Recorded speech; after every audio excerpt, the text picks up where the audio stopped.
Salve, salve galera, muito boa tarde a todos. Segunda-feira, dia 7 de abril de 2025, no Esporte Cultura de hoje, o Clube do Remo estreia com empate na Série B e com o jogador indo de herói a vilão. Isso é um ponto que tem nos deixado bastante preocupado, porque nós temos que evoluir. Já o Paysandu estreou com derrota na segundona, mas sem tempo para a lamentação. Se o resultado fosse um empate, eu acho que sairia de bom tamanho. E a final da Copa Grão-Pará foi definida com o duelo das águias. Isso e muito mais agora no Esporte Cultura.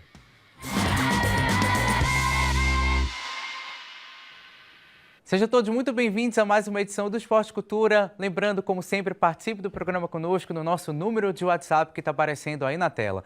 Hoje, a escalação do Esporte Cultura com a Jordana Krumpanzi. Boa tarde, Jordana. Boa tarde, Matheus, Valmir. Um abraço para todo mundo que está em casa. E a Valmir Rodrigues. Boa tarde, Valmir. Boa tarde para você, uma boa semana para todos. A gente começa o programa de hoje falando sobre o Remo, que empatou na estreia da Série B e com seus principais jogadores indo de herói a vilão da partida. Bora conferir na reportagem do Renan Melo.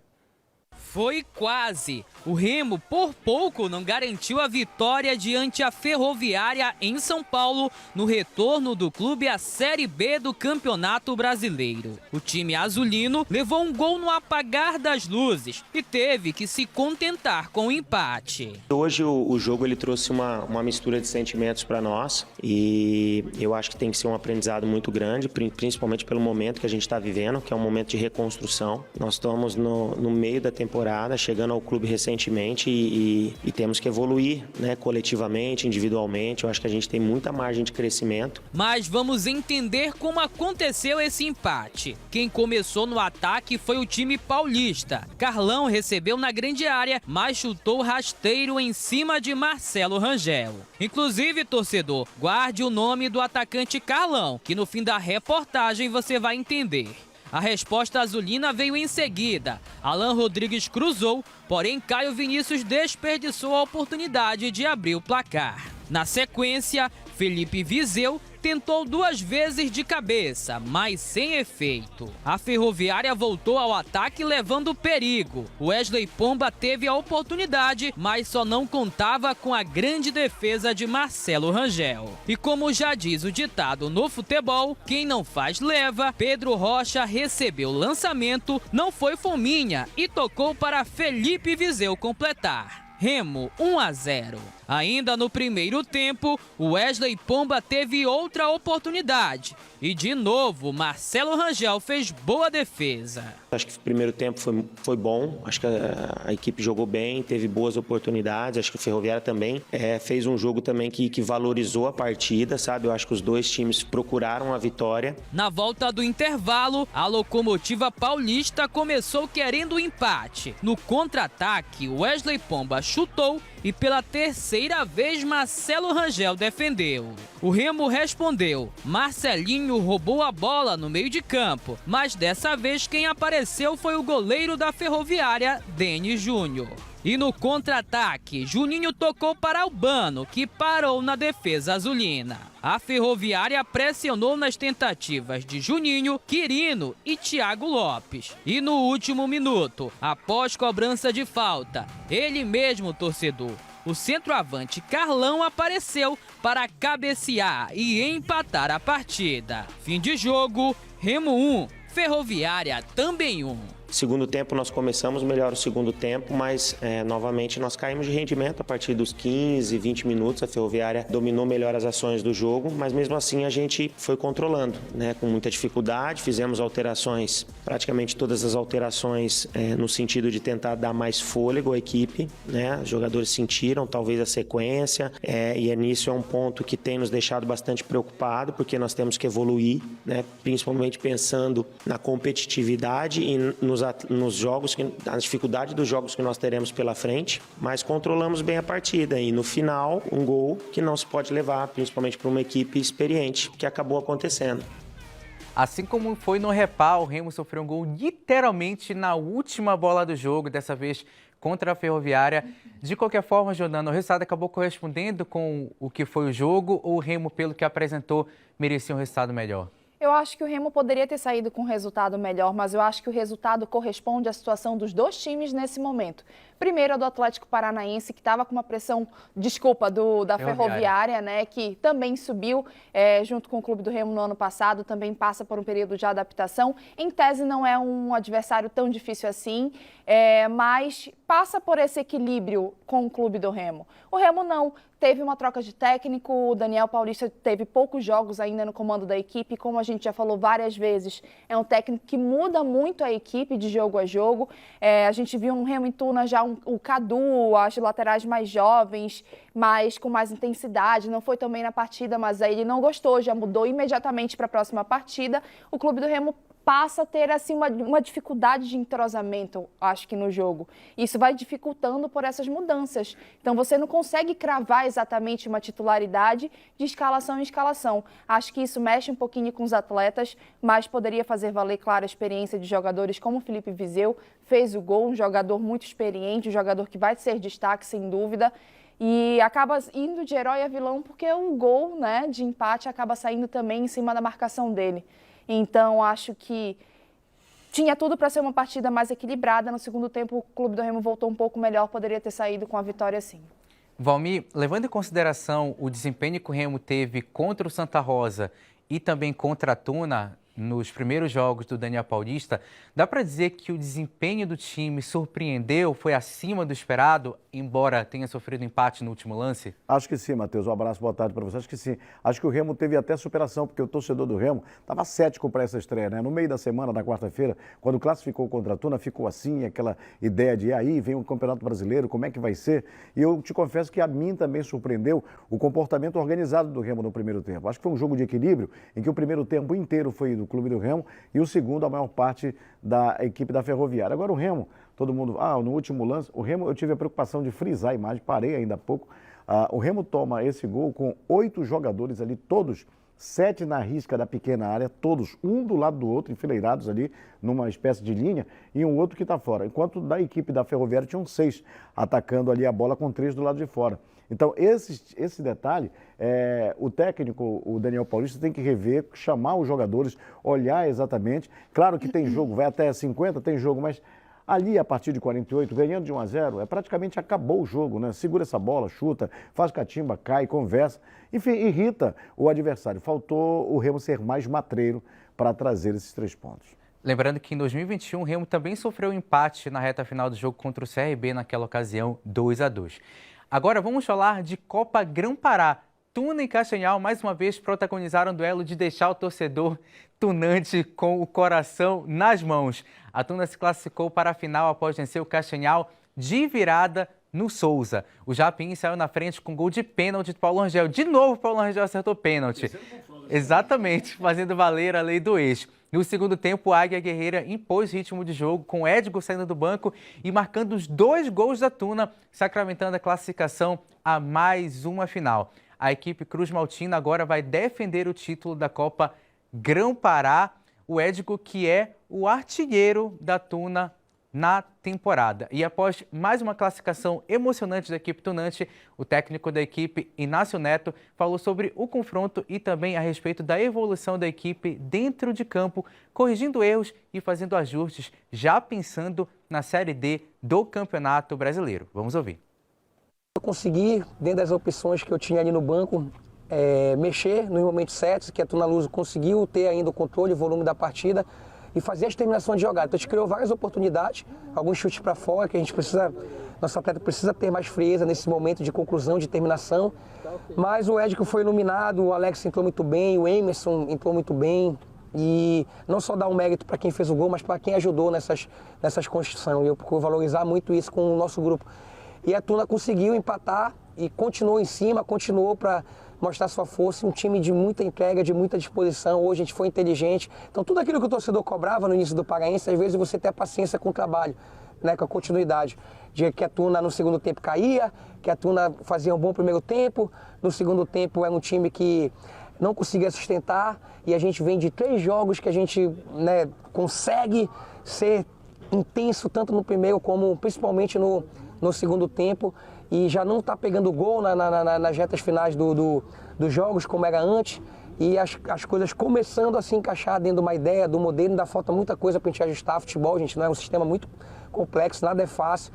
Às vezes todo torcedor acha que é treinador, né? E não observa que está num processo de construção, de identidade, de equipe. E graças a Deus a gente terceiro lugar do Campeonato Paraense, batendo a meta da Série D. Agora a gente tão perto de uma possibilidade aí de colocar a Tuna novamente na Copa do Brasil. A Tuna que tem sido carrasco do Castanhal em 2025, 2-2 na primeira fase do Campeonato Paraense, 3-3 na segunda fase com a classificação nos pênaltis e agora elimina o Japim na Copa Grão-Pará, vai para a decisão outra vez, Jordana. Sim, que confronto, né, tá sendo Tuna e Castanhal nesse ano, mais um confronto muito difícil, dessa vez a Tuna jogando em casa, no estádio do Souza, Castanhal sai na frente, a Tuna consegue de virada ganhar o jogo, um jogo muito interessante, com um crescimento muito grande da Tuna no segundo tempo. Acho que o Inácio está muito certo quando ele fala que consegue corrigir esses erros. A gente viu uma Tuna na primeira fase do campeonato que não conseguia segurar um resultado no segundo tempo, que cansava demais, que começava muito bem as partidas, mas caía de rendimento no segundo tempo, acabava levando ou uma derrota ou um empate, não segurava os 3 pontos. Dessa vez não, a gente viu uma Tuna numa constante evolução, só que eu acho que ele está se passando um pouquinho quando ele fala que ainda está em construção. Sábado já tem Série D.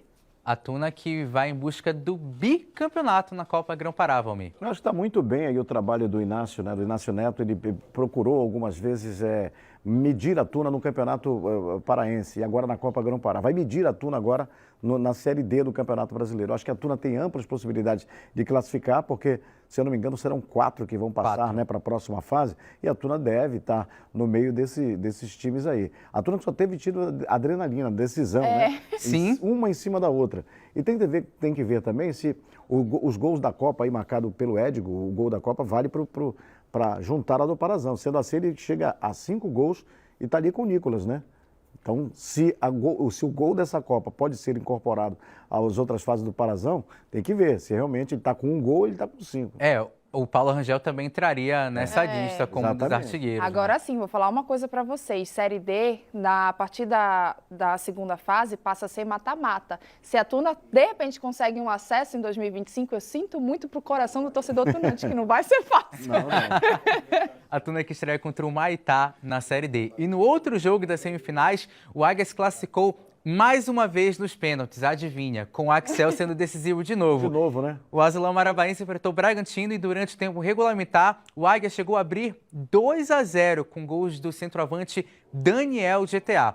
O Bragantino conseguiu empatar ainda no primeiro tempo e o Azulão levou a partida para as penalidades. E de novo, Axel brilhou outra vez, e assim como no confronto anterior entre as duas equipes, o Axel defendeu dessa vez 2 cobranças e classificou o time de Marabá para a final da Copa Grão-Pará. São Axel agora. Das últimas 6 disputas por pênaltis que eu fiz esse estudo, que o Águia disputou, com o Axel no gol, o Águia não perdeu nenhuma 6? Das penalidades. Foram 6? Que 6. A última derrota foi em 2022 para a Tuna, mas naquela ocasião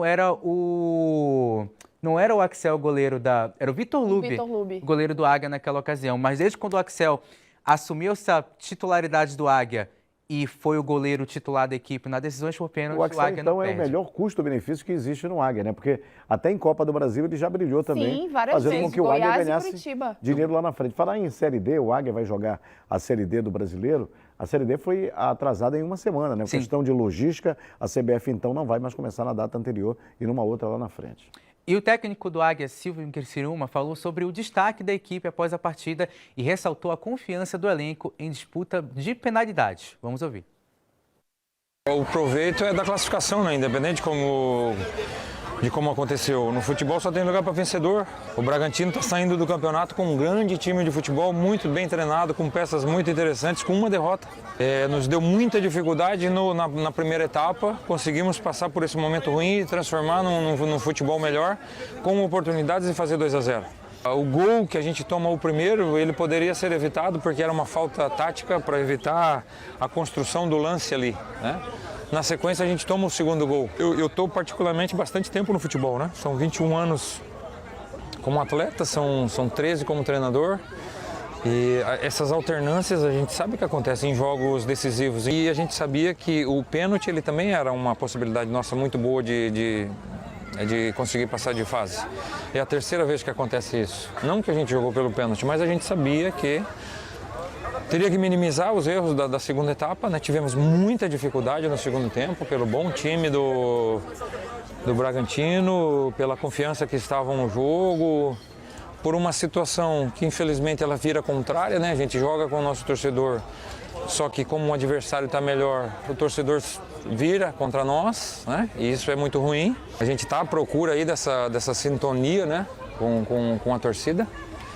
E somente com vitórias, somente com classificações, como está acontecendo, isso vai acontecer. Silvio Criciúma, que aos trancos e barrancos continua no Águia e agora vai disputar uma decisão, a final da Copa Grão-Pará contra a Tuna, Jordana. Eu acho que uma das maiores surpresas da temporada do futebol paraense é o Silvio Criciúma conseguir se manter no cargo e ele faz essa oscilação, né? De repente é um 8-0 para o Fluminense e de repente ele consegue uma classificação muito importante, fazendo jogos muito interessantes também. Mas eu acho que ele tem uma vantagem muito grande, que é o elenco que ele tem. Acho que o Águia tem um elenco muito bom, tem peças muito valorosas, é uma equipe que vai brigar também na Série D. E se a gente falava que os jogos da Tuna vão ser jogos difíceis em mata-mata, o Águia tem uma vantagem gigantesca, porque mata-mata ele tem o Axel, ele pode fazer valer essa questão de ter realmente um goleiro, um paredão que é muito seguro, um reflexo muito rápido para uma disputa de penalidades.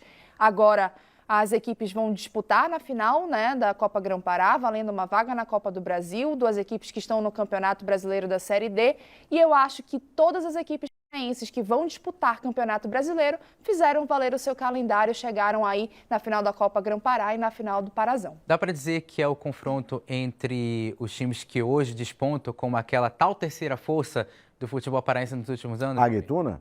Isso. Águia e Tuna, sim. E o Águia, né, vinha ganhando esse espaço. A Tuna já tem um espaço histórico, né, de terceira força, até tem 10 títulos paraenses, o Águia só tem um, mas eu acho que em primeiro plano está a Tuna, por ter mais torcida na capital, mas o Águia não pode ser desprezado, com certeza. E bora conferir agora o que viralizou nas redes sociais nesse final de semana. Roda o primeiro meme. Faltava um minuto. Faltava um minuto. O torcedor do Remo está naquela vibe do torcedor do Brasil depois da eliminação na Copa do Mundo de 2022. Que faltavam mais minutos, mas agora falta um minuto. Roda o segundo meme. Remo chegando na Série B depois de subir e cair no mesmo ano, que foi em 2021. O Remo aí feliz com o retorno na Série B. Nem tanto com a primeira rodada, mas ainda tem um longo campeonato pela frente. Roda o terceiro meme. O torcedor do Paysandu lamentando a derrota para o Atlético Paranaense, tirando a bandeira. O famoso ritual que depois o torcedor faz. Um brega no fundo aí, olha. Julgamos não, porque fazemos a mesma coisa. A trilha sonora Adilson é tudo aí. Até que amanheça. Final de primeiro tempo aqui no Esporte e Cultura. Na volta a gente fala muito mais sobre a Série B do Campeonato Brasileiro. Não sai daí.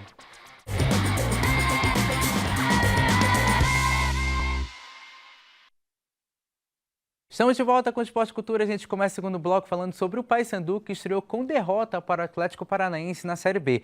O Papão ainda conseguiu empatar no estádio do Mangueirão, mas o Furacão saiu na frente mais uma vez e segurou a vitória aqui em Belém. Bora conferir na reportagem. Às vezes não é nem quem joga melhor, é quem erra menos. E hoje nós erramos mais do que eles, né? Os nossos erros foram pontuais e causaram os 2 gols deles que deram a vitória. Eu acho que se o resultado fosse um empate, eu acho que sairia de bom tamanho, porque a gente fez um primeiro tempo não tão bom. A gente se deixou levar um pouco, se deixou recuar um pouco pela qualidade do time adversário. Depois a gente se encontrou na partida, achamos o gol. E o segundo tempo foi todo nosso. A gente teve a bola do gol ali, quando estava 1 para a gente fazer o 2-1. Infelizmente a gente pecou ali na finalização. Erros. A palavra que mais foi falada pelo Paysandu após estreia com derrota na Série B do Campeonato Brasileiro para o Atlético Paranaense no estádio do Mangueirão. Os visitantes saíram na frente aos 27 minutos após mau domínio de Brian Borges dentro da área bicolor, que terminou na finalização de Zapelli. O Paysandu reagiu e empatou o jogo aos 42 minutos. Rossi aproveitou a sobra dentro da área e tocou para Leandro Vilela igualar o placar. A equipe bicolor teve as principais chances do segundo tempo, Rossi quase virou em cobrança de falta e Benítez teve a principal chance para a virada, mas finalizou pela rede do lado de fora. Na sequência, um erro de Martínez na saída de bola bicolor. Filipinho chutou cruzado, Matheus Nogueira defendeu e Renan Peixoto garantiu a vitória paranaense por 2-1. Agora o Paysandu dá uma pausa na Série B e concentra as atenções na final da Copa Verde nesta quarta-feira, quando enfrenta o Goiás novamente no estádio do Mangueirão. Focar agora nessa decisão que nós temos na quarta-feira, né? Fazer por merecer tudo que a gente fez durante essa competição, né? Nós os maiores campeões da Copa Verde, então pensamento positivo aí para fazer um grande jogo e conquistar a vitória. O Paysandu estreou com derrota na Série B do Campeonato Brasileiro, mas com uma sensação de que o Paysandu, pelo menos para o torcedor bicolor que eu tive a oportunidade de conversar, parecida com a do Remo, de que o time teve um desempenho até um pouco acima do que se imaginava, mas justamente por causa desses detalhes e dos erros que a equipe cometeu durante o jogo, erros pontuais, acabou sendo com a derrota, Jordana. Eu acho que foram erros individuais, na verdade, tanto para Remo quanto para Paysandu.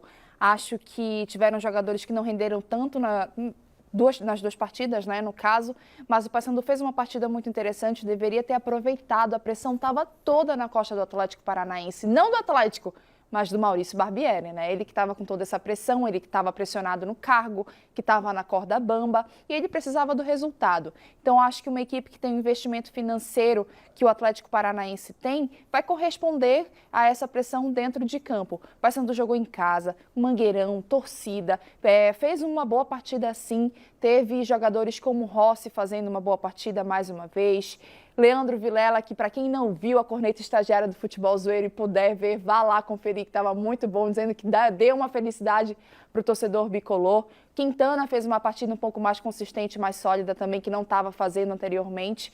Mas o Paysandu sofreu um pouquinho com a inconsistência individual de alguns jogadores. E eu acho que em um jogo como esse, que tinha tudo para ser um pouco mais equilibrado, pela pressão do Atlético, o Paysandu deixou de aproveitar. E para você, Valmir, o desempenho do Paysandu no jogo contra o Atlético Paranaense é aquela sensação de que, assim, uma derrota para o Atlético, numa circunstância normal, dá até para compreender.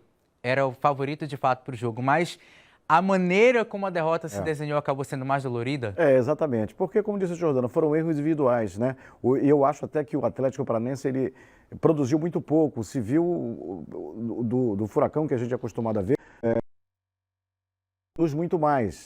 Tudo bem que no Paranaense foi muito ruim e por isso ele acabou também estando na Série B. Mas se espera de um time que ainda tem as cotas da Série A e toda uma estrutura que tem, com a Arena de Copa do Mundo, com o CT que tem, enfim, todo o poderio, um time melhor.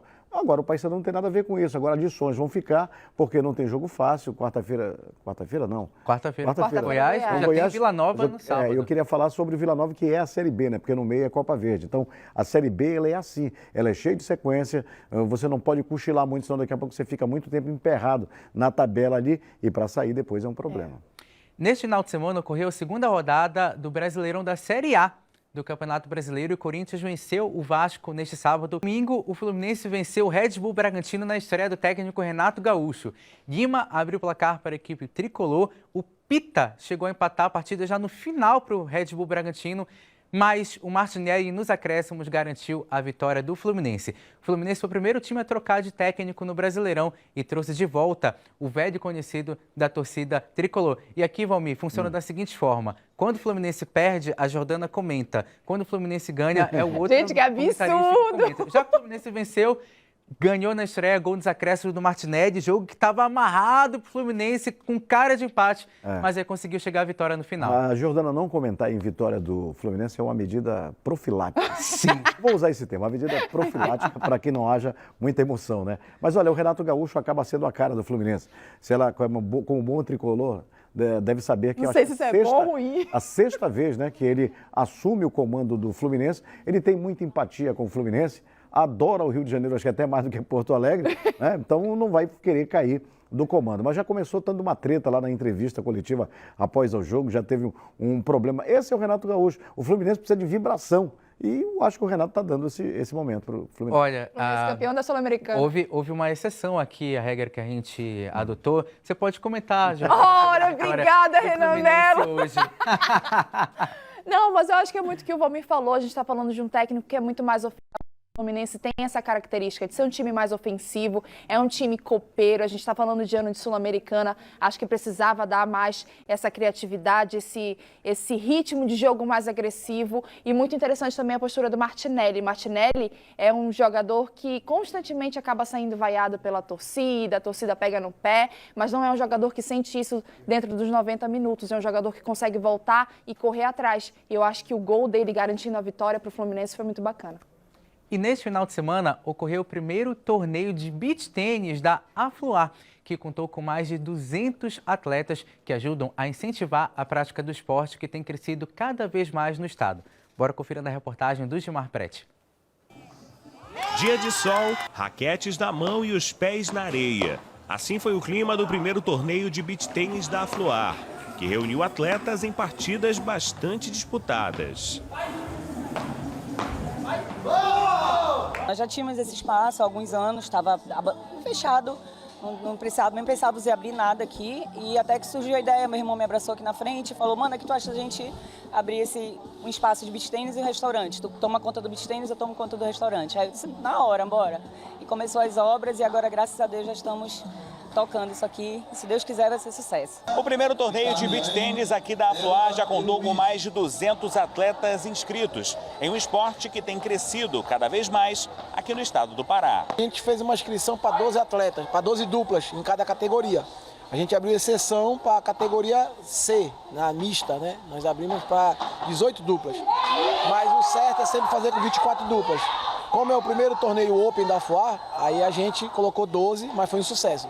As inscrições acabaram, teve lista de espera e o torneio está aí, está sendo um sucesso, graças a Deus, né? E o beach tênis é um esporte que está crescendo muito. O João pratica o beach tênis desde que o esporte chegou a Belém. Ele acompanhou de perto o crescimento da modalidade no estado e considera algo muito democrático. Vocês vão ver idosos participando, jovens participando, marido e mulher participando na mesma categoria. Então é um esporte que ele é muito inclusivo. Então o beach tênis, desde o tempo que ele começou aqui em Belém, no mundo todo, que já tem um tempo, é um esporte recente e em Belém é mais recente ainda. E desde o começo já foi um boom muito grande. O primeiro torneio foi só o começo. Até porque o que não falta entre os atletas é talento e empenho para incentivar a prática esportiva e dar o devido destaque à modalidade. A gente tem uma perspectiva de um próximo torneio da Afluar, aí é surpresa, né? Talvez seja televisionado. Então a gente vai deixar correr o barco, né? Ainda tem mais uma etapa do Paraense aí. Bora ver como os atletas vão comparecer, né? Então a gente pretende fazer até mesmo com atletas profissionais, com uma premiação muito boa. Então a perspectiva é muito grande. E provavelmente, se a gente organizar esse outro campeonato, a gente pretende fazer um por ano. Mas se a gente se organizar, a gente deve fazer ou agosto ou setembro, dependendo das datas. Vida longa ao campeonato e também aos jogadores que vão competir o campeonato. Apito final do Esporte Cultura, obrigado Jordana, obrigado Valmir, obrigado a todos que nos acompanharam. Foi dia do jornalista, a todos que estão nos acompanhando, tá? Agora você fica com Sem Censura Pará. Tchau.